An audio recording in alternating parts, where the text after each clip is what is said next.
This is just an idea for brothers and sisters of something they can make, so you can encourage them.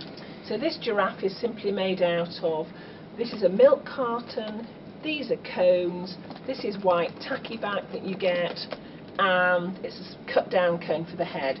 Very simple, nice and big for a child to play with.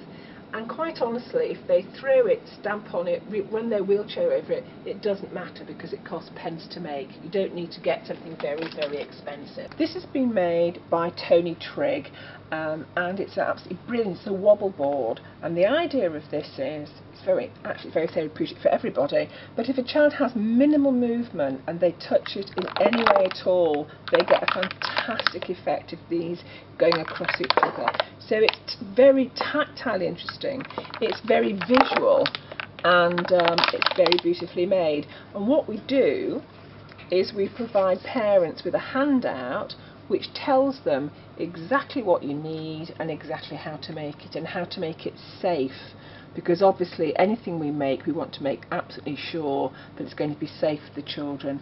So in this case, what Tony did, which was brilliant, was he made this, and it's got curtain rod in it, but he actually finished it off by putting carpet underneath. So there's nothing sharp, there's nothing hard for the child, it's going to protect the surfaces.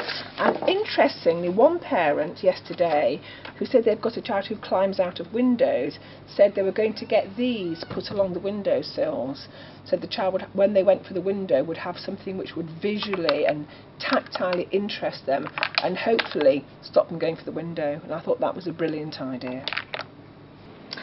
Well, this year we've been really fortunate because we've managed to get lots of volunteers to help us to make some of the things that are easy for families to give their child sensory experiences. So on our washing line here we've got lots of lovely examples of what people have done. I love this one particularly, and this was by Mrs.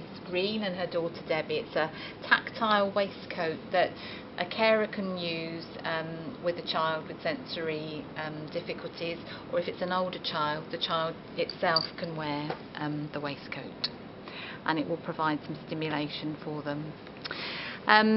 We got some fashion students involved from the University of Glamorgan, and they each made a different textured square which was sewn onto a blanket, and they're very keen to be involved next year and make some of the waistcoats.